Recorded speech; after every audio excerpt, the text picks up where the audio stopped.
안녕하세요. 요한복음 61번째 시간입니다. 요한복음 16장 16절에서 24절까지의 말씀, 슬픔을 지나 기쁨으로 라는 제목으로 말씀 나누겠습니다. 요한복음 16장 16절에서 24절은 예수님이 십자가를 앞두고 제자들에게 하신 말씀입니다. 우리 고별 담화라고 계속 이야기하고 있죠. 지난주 이 시간에는 예수님께서 성령에 대해서, 보혜사 성령에 대해서 말씀하심을 우리는 보았습니다. 성령의 사역을 말씀하셨고, 이제는 제자들이 곧 겪게 될 십자가와 부활의 사건을 설명하십니다. 그러니까 우리가 요즘에 사도행전을 말씀을 보고 있는데, 그런 사도행전의 그 이야기는 사실상 예수님께서 예비하신 그러한 사건이다라는 것을 보게 됩니다. 따라서 제자들의 입장에서는 성령의 기억하게 하시는 그러한 역사를 통해서 다시금 예수 그리스도의 그 말씀을 기억하고 그 기억된 말씀을 통해서 살아가는 그러한 신비를 경험하게 되는 것을 우리는 목격하게 될 겁니다. 우리 또한 마찬가지죠. 우리 또한 성령을 통해 살아가면서 성경 속에서 이야기된 선포하신 그 말씀이 우리의 삶 가운데 이루어져감을 분명하게 경험할 겁니다. 이 본문은 세 부분으로 나눌 수 있습니다. 첫 번째로는 조금이 있으면 예수님의 죽음과 부활을 경험하게 될 것이다 라는 그러한 말씀입니다. 그리고 두 번째는 슬픔이 기쁨으로 바뀌는 원리에 대해서 예수님 말씀하시죠. 그것을 출산의 비유를 통해서 말씀하십니다. 그리고 마지막으로 부활 이후 열리는 새로운 기도의 삶에 대해서 말씀하십니다. 근데 이 말씀의 핵심은 이것이라고 생각하는데요. 하나님은 우리의 슬픔을 그냥 없애시는 것이 아니라 그 슬픔이 오히려 더 큰 기쁨으로 바뀌도록 하신다. 예, 그런 것들을 우리는 오늘 말씀을 통해 확인할 수 있을 겁니다. 예, 말씀 함께 살펴보시겠습니다. 네, 오늘 말씀의 시작을 보시면 조금 있으면 너희가 나를 보지 못하겠고 또 조금 있으면 나를 보리라 라는 알쏭달쏭한 말씀을 예수님께서 하시죠. 제자들은 이러한 말씀에 당황합니다. 도대체 무슨 말씀인가? 왜 떠나신다는 건가? 옆에 계시면 안 되는가? 왜 그리고 또다시 본다고 하시는가? 이해가 되지 않은 이유는 단순하죠. 제자들은 아직 예수 그리스도의 죽음과 부활을 받아들일 준비가 되어 있지 않았기 때문입니다. 그들이 준비가 되어 있지 않다고 해도 시간은 그들의 편이 아니죠.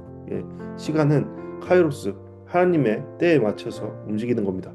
따라서 제자들이 현명하다면, 지혜롭다면 예수 그리스도의 말씀을 지혜롭게 받아들이고 그리고 그 뜻대로 움직이려고 애쓰는 것, 그 안에서 싸움을 하는 것, 그것이 제자들에게 있는 지혜가 아닐까 생각해 봅니다. 예수님께서 언급하신 조금 있으면은 크게 두 가지 의미로 나눌 수 있는데요. 첫 번째는 십자가 사건에 대한 예고입니다. 예수님은 잡히실 겁니다. 그리고 십자가에 달리시고 죽으실 겁니다. 이것은 예수님께서 계속해서 제자들에게 말씀해 주신 것이죠. 그때 제자들은 예수님을 더 이상 볼 수 없게 됩니다. 그리고 두 번째입니다. 조금 있으면은 부활입니다. 죽으신 줄 알았던 예수님을 다시 보게 될 겁니다. 그곳에서 제자들은 더한 기쁨을 누리게 되겠죠. 네, 문제는 시간의 길이가 아닙니다. 문제는 하나님의 계획을 이해하지 못하는 제자들의 한계라는 것이죠. 네, 우리도 그렇죠. 지금 일어나고 있는 일이 이해되지 않을 때가 너무나 많습니다. 네, 우리는 지금을 살아가지만 도대체 지금의 일들이 왜 나한테 있는 것인가 이해되지 않을 때가 너무나 많습니다. 왜 이런 일이 일어나는지, 왜 하나님께서는 지금 침묵하시는지 도저히 답답해서 견딜 수 없을 그러한 느낌을 받을 때도 있습니다. 그러나 예수님께서는 오늘 분명히 말씀해 주시죠. 지금은 이해되지 않더라도 하나님의 계획은 계속 진행되고 있다라고요. 예, 하나님의 카이로스, 하나님의 시작은 시간은 계속해서 이어지고 있습니다. 근데 우리가 맞춰 가야 될 것은 우리의 시간, 우리가 생각하는 시간의 길이가 아니라 하나님의 계획하심 그 시간에 따라 나아가는 것입니다. 근데 예수님은 혼란스러운 가운데 있는 제자들의 의문, 질문을 아시고 이어서 말씀해 주시죠. 너희가 울며 애통하겠느냐? 세상은 기뻐하리라.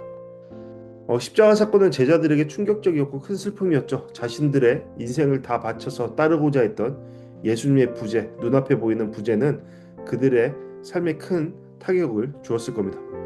반대로 예수님을 미워하던 사람들에게는 승리처럼 보였던 사건이죠. 그러나 예수님은 이어서 말씀하십니다. 너희 슬픔이 기쁨으로 변하리라. 네, 여기서 중요한 단어는 변한다입니다. 슬픔이 그냥 사라지는 것이 아닙니다. 슬픔이 다른 모습으로 바뀐다라는 겁니다. 예수님은 여기에서 출산의 예를 드십니다. 해산의 고통은 매우 실제적입니다. 너무나 순간적으로 아파서 아무것도 생각할 수 없습니다. 이때만 지나가기를 간절히 바라는 수밖에 없습니다. 그러나 출산의 이유, 해산의 고통의 이유, 곧 아이가 태어나면, 새 생명이 태어나면 그 고통은 새로운 의미를 갖게 됩니다. 곧 아이가 태어났다는 기쁨이 그 고통을 다른 의미로 바꾸어 버리는 것이죠. 예수님은 십자가도 그렇다라고 말씀하십니다. 제자들에게 실패처럼 보였지만 부활을 통해 그것은 구원의 사건이 된다라고 예수님 말씀하십니다. 이어서 예수님 말씀하시죠. 내가 다시 너희를 보리니 너희 마음이 기쁠 것이요 그 기쁨을 빼앗을 자가 없으리라. 이 기쁨은 상황이 좋아져서 생기는 기쁨이 아니죠. 부활하신 주님을 만난 기쁨입니다. 앞서서 카이로스 얘기했는데 하나님의 때에 맞는 기쁨입니다. 하나님의 놀라운 신비에 따른 기쁨입니다. 그 시간은 우리에게 반드시 찾아오죠. 우리는 그것을 소망할 수밖에 없습니다. 그리고 그것을 신뢰할 수밖에 없습니다. 그때는 반드시 이뤄질 것이기 때문입니다. 그래서 어느 누구도 그때를 빼앗을 수 없습니다. 환경이 흔들려도 박해가 찾아와도 이 기쁨은 사라지지 않습니다. 여러분, 너무나 감사한 것 아닙니까? 우리 가운데 그러한 기쁨을 소유할 수 있는 축복이 주어졌다는 것 말입니다. 여러분, 따라서 우리 지금 괴로울지라도 기뻐합시다. 우리 따라서 지금 좀 답답할지라도 희망을 찾고 소망을 바라보며 나갑시다. 소망은 무엇입니까? 우리의 한계를 뛰어넘는 어떠한 결과물입니까? 아닙니다. 하나님께서 지금 일하고 계시고 하나님께서 반드시 이루어주실 것이고 하나님께서 함께 하심으로 반드시 성취하실 것이다 라는 것입니다. 예수님은 분명히 말씀하시죠. 그날에 너희가 아무것도 내게 묻지 아니하겠고 내 이름으로 아버지께 구하라. 그 날은 예수님의 부활 이후를 가리키는 겁니다. 십자가 부활 이후에 제자들은 완전히 새로운 관계 안으로 들어갑니다. 보혜사 성령을 통해 그들의 삶이 더욱더 확장되어 나아갑니다. 이전에는 예수님 곁에서 질문하던 제자들이 이제는 예수 그리스도의 이름으로 하나님께 직접 나아가게 되는 것이죠. 여기서 중요한 점은 이것입니다. 예수님은 단순히 기도를 전달해 주시는 분이 아니라 하나님께 나아갈 수 있는 길을 열어주신 분이시다라는 것이죠. 십자가의 사건으로 인해 우리는 하나님께 나아갈 수 있게 되었습니다. 그래서 예수님은 이어서 말씀하시죠. 구하라 그리하면 받으리니 너희 기쁨이 충만하리라. 기도는 단순히 우리의 문제 해결의 수단이 아닌 것이죠. 기도는 부활 이후 시대를 사는 사람들의 놀라운 특권입니다. 기도는 기쁨을 완성시킵니다. 왜냐하면 기도는 살아계신 주님과 연결되는 통로이기 때문입니다. 여러분, 우리는 진정 하나님께서 주신 그러한 기도를 통한 기쁨을 마주하고 있습니까? 하나님의 일하심을 경험하고 있습니까? 하나님의 일하심을 알아가고 있습니까? 하나님께서 일하심을 통해서 열매 맺는 기쁨을 누리고 있습니까? 여러분, 우리가 하지 않는 기도, 그것이 우리 가운데 있습니다. 기도를 통해서 하나님의 능력을 경험하고 기도를 통해서 하나님의 뜻을 이뤄가는 우리 모두 되기를 간절히 소원합니다. 우리 함께 기도합시다. 소망을 잃지 않고 우리의 삶에 주어진 것들을 이뤄가면서 주님의 뜻을 구하며 기도합시다. 이 시간 다같이 오늘 말씀을 통해 묵상과 적용하는 시간 갖도록 하겠습니다. 첫 번째로, 나는 지금 이해되지 않는 조금 있으면의 시간을 지내고 있는가? 예수님께서 말씀하셨죠. 조금 있으면 내가 떠날 것이고 더 큰 슬픔에 빠질 것이지만 조금 있으면 그 슬픔이 기쁨으로 완전히 변화되는 그러한 충만함을 누리게 될 것이다. 여러분, 우리의 시간은 어디를 지나고 있습니까? 이러한 시간 주님께서 함께 하심을 통해서 우리는 기필코 기쁨으로 나가게 될 것입니다. 두 번째로, 나는 슬픔을 끝이라고 단정하고 있지 않은가? 여러분, 그것이 아니죠. 세 번째로, 나는 예수님의 이름으로 하나님께 담대히 나아가고 있는가? 예수님께서 길을 여셨습니다. 우리는 겸손한 모습으로 주님 앞에 나아갈 수 있는 그러한 자리가 마련된 것이죠. 네 번째로 내 기쁨은 상황에 의존하는가 아니면 부활에 근거하는가? 여러분, 하나님은 우리의 눈물을 헛되게 두지 않으십니다. 우리의 기도를 들으십니다. 응답하시는 분 되십니다. 슬픔은 하나님의 손 안에서 새로운 의미를 얻습니다. 십자가를 지나 부활로 나아가듯 우리의 삶도 그 길을 따르게 될 겁니다.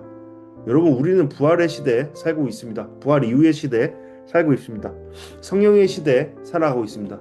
성령께서 우리 가운데 보혜사 성령께서 우리의 길을 밝히십니다. 인도하십니다.